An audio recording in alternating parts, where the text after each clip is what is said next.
So, hi, today we're diving into a website SEO audit for Andrea from Just Love It. So, hopefully, by the end of this episode, we'll have identified some quick wins for Andrea. So, welcome. It's so great to have you here. Yeah, that is great to be here as well. I'm really intrigued to what I'm going to learn today. So I'm all ears with what you've got to say. Fantastic. So, before we start, if we were to meet in 6 months' time and you were telling me about the amazing things happening in your business, how would your website be helping with that? So I see my website as a sort of a live platform that I would like to see my customers using on a regular basis, not just to go and buy my products, but also to go and learn about where my products come from, because all my products got a story, because they're sustainable, they're eco-friendly, I know who's made them. I also support UK artisans. So for me, it's not just going buying that special gift or that garden ornament.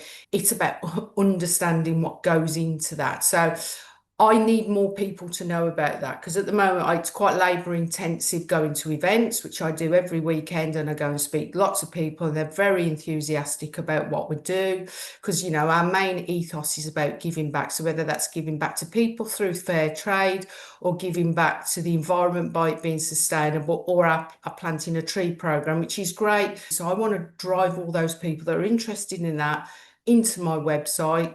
They've got a greater awareness of what they can, shopping options, and go for the green option or the sustainable option rather than the mass produced option. Mhm. And clearly, yeah, I need to sell more as well. But I also want it to be almost like a community that go onto the website, and I Okay. create that community that people go, Okay. let's go and have a look at Just Love It first. Let's see if Just Love It's got something rather than, oh, I need this Father's Day gift. Let's go to Okay. Amazon. So Yeah.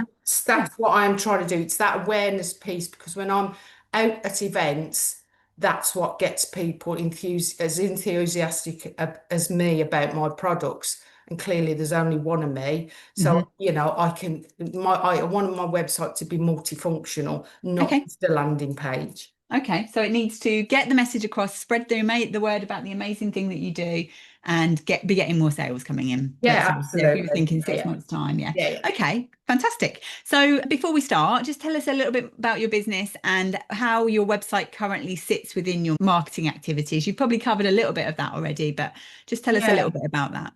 So I've had my website for 18 months. My business has been running about 3 years. I got serious about it about 2 years ago when I decided I was going to exit from my day job. I could spend more time on my business. My website is a small part of my revenue at the moment.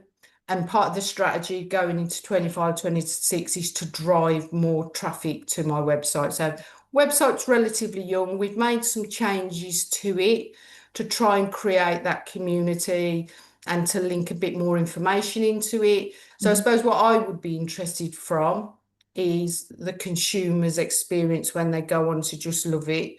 And, is it easy to use? Does it give them everything they want? Is all the information there? So focusing more on some of the conversion and the user Yeah, experience in your site, yeah. really. Okay, fantastic. Yeah, there's some I've had a little look at your site and there's certainly some things we can have a little chat about that. So I'm going to share my screen. Are you doing other sort of marketing activities besides Yeah, outside of where you're actually selling and you're selling yeah, at the events yeah. and things? Yeah, so obviously events is a big part because I can talk to people face to face. Also quite active on social media. I've got a monthly blog that goes out. I've got a monthly newsletter that goes out, and we're constantly building subscribers again at the moment via events. Don't get many subscribers from the website, but we do a prize draw every 3 months and collect email addresses to put into MailChimp. I've also had some booklets done with information about our values, what we stand for, what we try and do. And when I get an internet order, I send that booklet out as part of it. So, we've got a reasonable range of marketing that goes on at the moment. And are you emailing your list regularly? Are you email your subscribers or? Yeah, so they get a monthly newsletter at the moment. I haven't done it more frequently because, I don't want to bombard people because I want to sort of keep my subscribers, but I don't know if that's right or wrong at this point in Yeah. time. I mean, I think definitely if people are wanting to hear from you, and certainly if you're trying to build a community, I think you could probably get away with emailing more than once a month.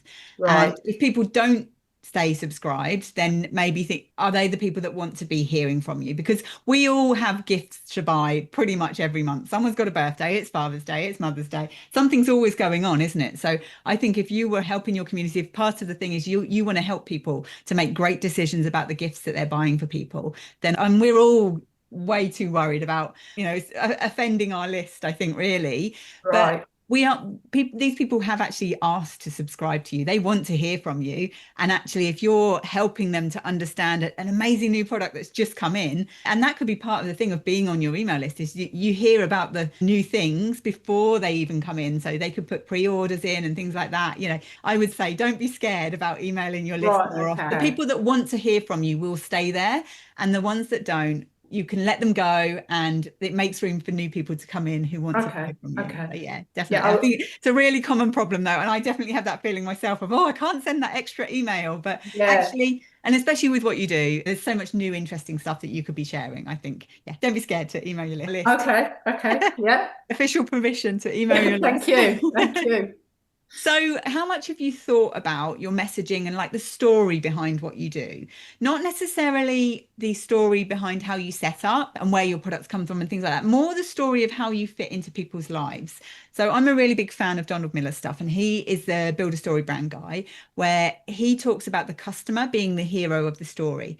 And I think this is something we do have to be a bit aware of when we are a sort of more mission-based business where we've got a really good cause that we want to spread the word about, is we still want the customer to come in and feel like they are part of the story, but they ultimately are the hero of the story.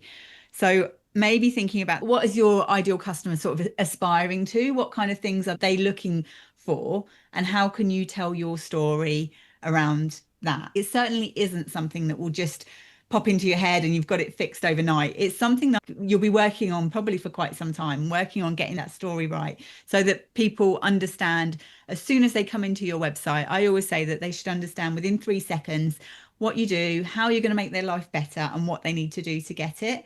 And I feel like maybe that's something, looking at your homepage, that is something that you could certainly have some more of that in there, really. And maybe just make that a little bit clearer. Does that make sense of what I'm kind of saying there? Yeah. So is that more text or is that more photo? So Is that I think definitely you've got the potential for both. It's the text, the copy, the words on your website are the thing that will help people to understand what you do. But certainly you can break that up. So we never want to see really walls of text. So I've visited your website before, and I don't think I've ever stopped and actually read this section here, which I did just before we came on. And there's quite a lot of important information in here, but I feel like there's ways you could maybe get that across, maybe with some bullet points or some icons, or if you can sort of condense it down a little bit. It's kind of a double-edged sword because you do need words on your pages, and ideally every page of your website, unless it's something like your contact us page, which might have less, but every page that you want Google to be putting into its index ideally needs at least 350 words minimum on that page. And I suspect your homepage probably hasn't got that much on it actually. So it's even building in things like building trust up. So even within your homepage, maybe having a little bit about, I think you've got an about us page. yeah. So let's have a little look.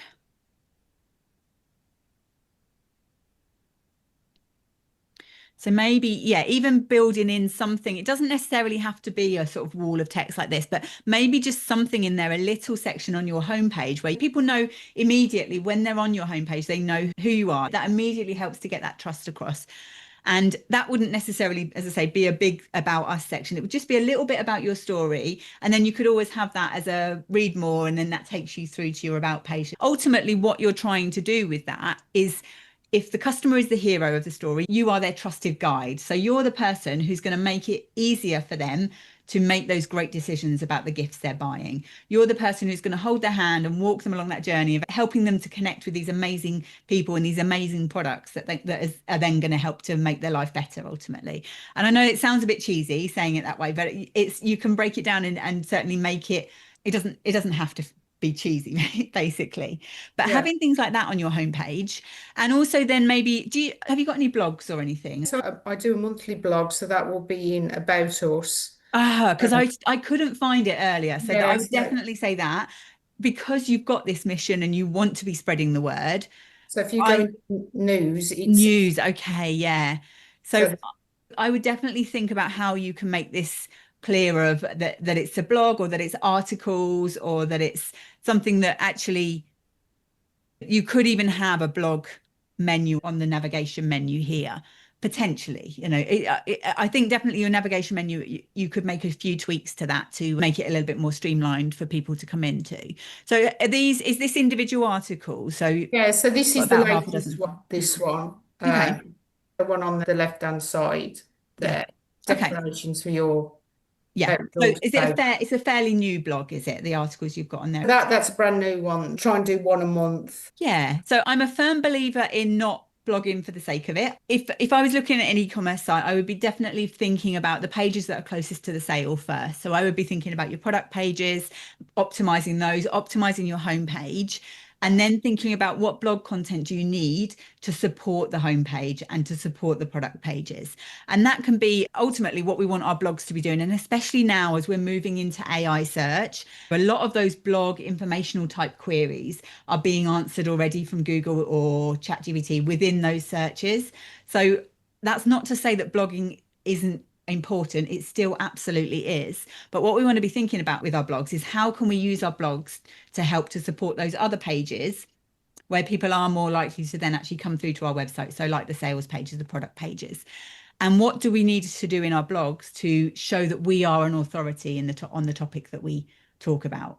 So I would definitely think having something in here, some really strong, good, really well researched and well put together blogs on sustainable gift buying. And like you can definitely weave the parts of your story of your business into those blog articles, and then you would link to those from your homepage to your blogs, and link from your blogs to your product pages is probably the more important thing. Yeah, which I believe the links are in. So if you're talking about recycled metal garnet ornaments, then there'll be a link to say, go and have a look at it. Yeah. Covered notebook, for instance, there, that one there. Yeah. So there are links to the products that we're talking about. So I understand what Brilliant. you're saying, yeah. Yeah, so in here even things like So if you clicked on charming ducks, or that yeah, should take you to those to products. those There you pages. go. Okay. So even with that, the way you could potentially build that out a bit more is having this, and that would be quite a good way to break this blog up. So within that blog, having a little picture of the charming duck, and or if you were going to use that image here in this, and it's about Mother's Day, whether if you've got a picture of that duck with a mum or with a mum and Yeah, kids or something like that, could yeah. use that to break it up, and it would make it almost like a bit more like a banner ad within your own blog article. That's not to say that linking within the text like this isn't a good plan, because it is, but actually that's other ways that you could break these up. But definitely having that scattered within your blogs makes a big difference. Actually, it's really helpful to do that. So if we come back to Okay. your homepage and just starting to think about the mobile responsive version as well, because realistically, we should be thinking mobile first. The majority of people are going to be looking at your website on a mobile, realistically. Have you got any analytics or anything set up? Have you got any Google Analytics or Google Search Console set up or anything? Yes, there are. Do I analyze them on a regular basis? Probably not. And it's probably something I need to look at. Great. Yeah, yeah. Well, we can have a chat about that. We've got a call booked in a couple of weeks, haven't we? Where I'm going to Yeah, help you more on yeah, a one-to-one. So yeah. we can have a little chat about that within that call. That's something I always dive into is let's see how you're performing in your analytics, really. So Yeah. we can see in your analytics how many people are, what percentage are looking on mobile versus desktop. Usually that shows now that people are looking on mobile. And with this kind of business, realistically, people are going to be looking on their mobile. Yeah. So there's definitely some ways you could make the most of this. If we're looking at this on mobile, your navigation area here at the top is taking up quite a lot of space on the screen. So we always want to think about our most valuable real estate on our website is the bit before the scroll. So we call it above the fold or above the scroll. The bit when you first land on a page before people start scrolling is the most valuable part of your page. This is the part that's going to help to keep people's attention. And all we're trying to do realistically, when somebody lands on our website, we're trying to get them to scroll just to the next section, and then the next section, and then the next section until they take the action that we want them to take, whether that is buying a product or reading a blog or booking an appointment. So it depends on the business, but that's why this is such a valuable area. So I would maybe think about making this a little bit smaller. If we come back to the desktop version of this, it's a little bit more obvious on here. So maybe just making the logo, popping the logo on one side or something, and just making this is a lot of white space that sort of Right. this is taking up. I would maybe just think about sort of using that space a little bit better, really. One thing you have got here is you've got your social links. This is something that comes up often in these audit calls and when I talk to clients. You've got your social links there. And the problem with having your social links at the top of your website is someone comes into your website and they think, oh, I'll follow her on Instagram, and then they're off on Instagram and they're not on your website anymore. So Right. people will know to follow you. People will know to scroll to the footer and look for your social links there. But ideally, what we want to try and do is keep people on our website as long as we can. We want them making a purchase, not off looking at cat videos on Instagram. Yeah, sure. So I would suggest maybe taking those social links out of the navigation menu. You don't make like, I mean, you might make sales through Instagram, but your website, if that's the thing that you own, that's where your sales are going to come through. Yeah, I agree. Just ask a question. So that Mm. navigation menu where you're saying is quite big, and we've not long changed this, but anyway, could that be where you'd put a bit of your story then, means you've got that area free, would you say? I probably wouldn't be thinking about that. So when you come into websites, quite often this whole area here will tell the story both visually and with the words that are there. So I would be thinking about making this text here bigger. Let's have a little look. Even if you built into this. So ideally what we want to see when we first come in here is we want somebody to immediately, as soon as they land on that part of your homepage, to know what you do, as I say, what you do, how you're going to make their life better and what they need to do to get it. So I would think about actually, how can we best use this space and maybe look at what some of your competitors do as well. So it might be for you that actually having a shop our best sellers or something like that in this area is more important. I don't know. I always think you've got to think about people coming into your website who have no idea who you are. And I would think about that with all of your pages as well. So even within your product pages, maybe just having a little something at the bottom of your product sales pages of who you are and the mission, like just a small part of that built within the bottom of that page, so that wherever people find you from, they don't have to scroll too far to understand that there is more to this business than just buying products. So Yeah. I would think about having that in there. Okay. It's something that I wouldn't make any snap decisions about this, but No, we certainly did. have a look around, have a look at what Yeah. other businesses are doing well with this. I'm not keen on scrolling banners in hero sections, to be honest with you. I think it's one of those things that you're almost just splitting your message there, really, like thinking about what's the most important thing when people come into our homepage, what's the overarching thing you want people to understand about your business, and that's kind of what your homepage should be explaining. And actually having it as this rotating carousel is probably diluting that a little bit, really. Does that make sense? Yeah. I think there's definitely ways that could be a stronger opener for your website. And then there's nothing to say that you can't then have something lower down the page that then takes them through these different things here. There is one thing with this I would say is maybe just, and this is something you could tweak quite easily, is just making this font a little bit easier to see. So even if you did nothing else and didn't change with the carousel and everything, you should be able to quite easily within your website builder go in and just make these fonts just a little bit. I looked and it's like 300 weight font. I think it would be a lot better if it was something like 800. So if it was a bold font here. And if I show you my website builder thing, let's have a little look. So I've got this little tool that lets you tweak it, and then it doesn't actually change anything on your website, but you can see what a difference it makes. Yeah. And if I also make that black, so you can see there Yeah. how much easier that is to see. Google's not keen on anything where there's, let me just exit out of that, where there is, where the background and the foreground colors are too similar. Right. And that is actually an SEO factor, is the fact that the colors are easy to see. It's an accessibility issue, really. So I would maybe think about doing that, and actually maybe doing that lower down the page as well. So you've got other couple of other sections where you've got headings where they're in that quite thin font. I think just upping them a little bit just immediately makes it more visual. It gives me more of a luxury feel, I think, just having that slightly bolder font there. Okay. But yeah, it's something that you could try and Yeah, just yeah. see. And then just thinking about your navigation menu, I think maybe just thinking about as people are coming into your website, have you done anything around user journey mapping or anything like I that? did, yeah, because through the accelerator, NatWest Accelerator, where I met you, I also met a marketeer, and she actually gave me a free website audit. Mhm. And actually, we've only made some changes in the last 6 months based on she had a look at the analytics and came up with some suggestions. So to be honest, we changed them based on the audit that we had Mhm. before Christmas. So yeah, so And did you go into that? I mean, it's always changing, it's always evolving. There's always things yeah, that you learn. But did you go into anything around like when people are coming into your website, like around who's using your website, what their yeah. level of awareness is of what they're, are they problem aware? Are they solution aware? Are they ready to buy? Or are they just, are they trying just finding No, out about the whole thing of eco no, gift? no, we didn't go there. It was more like, what's the traffic to the website? How long are they staying for? The click through to sales. That sort of thing is what we went through. And Okay. also a bit around the user experience. So we did change the navigation bar across the top just to make it easy for people to get into sections, put a search logo in at the top because that wasn't so easy to find. And Okay. so we have made some changes, Yeah. like I say, just before Christmas to hopefully make it a bit more user friendly. Mhm. But clearly, there's always room for improvement, isn't there? Like with, Absolutely. It's all about tweaking things and sometimes just taking that step back and thinking about, okay, who's coming into the website? What is their level of awareness? What are they going to be looking for? Like how can we make this so they don't have to burn mental calories to actually work out where they want to go?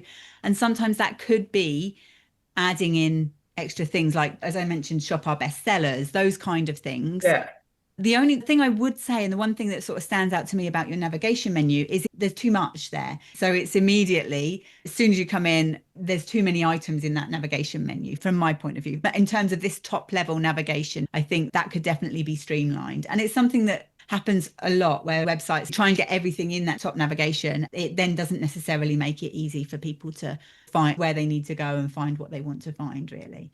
The okay. one thing you can do to help with this and help it make it a little bit easier is actually just talk to some customers as well. So talk Yeah, to your customers, yeah, find out how they navigate your website. If they've used the website before, if they know about your business, if they know very much what they're shopping for and what they need, then that might be a different experience to somebody who's just stumbled across your yeah, website and is finding yeah, things like that, really. So yeah, definitely a few things there that you could start. I always try and with these audit episodes, I could go on forever, but I yeah. want you just to have a few actionable things to sort of focus on really to begin with. And Okay. as I always say as well, don't make any snap decisions. It's about actually just working out what works for you and working out what your sort of priorities are in terms of what to focus on really. But I definitely think maybe just upping that font size on and making that just a Yeah, little bit more stand out, taking some of that the wasted white space on that top there yeah, and taking your social media icons because I would always say that because I want to keep people on your website for as long as yeah, possible. sure, And then I sure. think probably the biggest thing is taking it back to thinking about your messaging and thinking about that story and thinking about how you can make that customer the hero of the story. Donald Miller does a 5 minute marketing makeover series and it's very good. He very, very easily explains about how websites should be structured so that we're not making people burn those mental calories, really. So I would Okay. definitely recommend checking that out as well. And I'll Yeah, link to that in the show notes as well. yeah, thank you. So Yeah. yeah, any questions at this point? No, quite a lot to think about, I think. And I think, without trying to get into solution mode now, I think you're right. It's something I need to go away and think about. Yeah. And I think absolutely get some feedback from customers. I mean, we get fantastic feedback on our products, but clearly what I want is more people to know that we're there Mm. and that people that don't necessarily know us, when they go onto the website, they think, right, this is interesting, this is different. But I suppose that's going to just take a little bit of thinking about really Yeah, and it how will I'm take going to some time to achieve. get the messaging Yeah, right, and you will keep tweaking it. I cannot tell you how many times I've tweaked the H1 heading, like the main heading on my homepage. I can't tell you how many times I've tweaked that, and I'm still not happy with it. I still will keep tweaking it. So it's something that definitely these things evolve. And you one day you might be talking to a customer and you hear some nugget that they say like about your business, and that could be the thing that's like, oh yeah, that's what needs to go on our homepage. Those kind of things. And the more you get reviews and the more you get feedback from clients and customers, then you can understand the language that they're using about your business and sort of Yeah. mix that in with it as well. Definitely. Okay. Yeah. No, no, fine. Thank you. Fantastic. Great. Well, we'll have a chat when we get together for our one-to-one session in a few weeks' time. We'll have a chat about these things a bit more and sort of I'm looking forward to helping you more with this really. So before we finish, I would love to give yourself another little shout out and let everyone know specifically what you do about your business and most importantly, where they can connect with you and find out more. Okay, so thank you for that, Jules. So I'm Andrea and I'm from Just Love It, and you can find more about us at justloveit.co.uk. We provide a range of handmade, sustainable, ethically sourced gifts, garden ornaments, and interiors. We believe in giving back, so we give back by supporting fair trade and UK artisans. We're also kind to the environment. Everything we consider impacts positively on the environment. In the UK alone, we put 4 billion tonnes of plastic into landfill each year, and I'd like to be a small part of trying to reduce that with the products we offer. We're also part of a planting tree scheme based on sales, more trees we plant. So yeah, please come and check us out either on our event page. We're out there a lot at events, so please come and talk to us, learn a little bit more about us, or visit our website at justloveit.co.uk. Fantastic. That's great. And I'm glad you said your website rather than find us on Instagram. Well done. So if this episode has made you think about your website SEO or conversion rate optimization, but you're not sure where to start, book a website strategy power hour and let's work out what your priority tweaks are that you can make to get your website working for your business. So thank you so much for listening. Thanks, Andrea, for being here, and I'll Yeah, see you thanks, Jill. soon. Bye. Bye.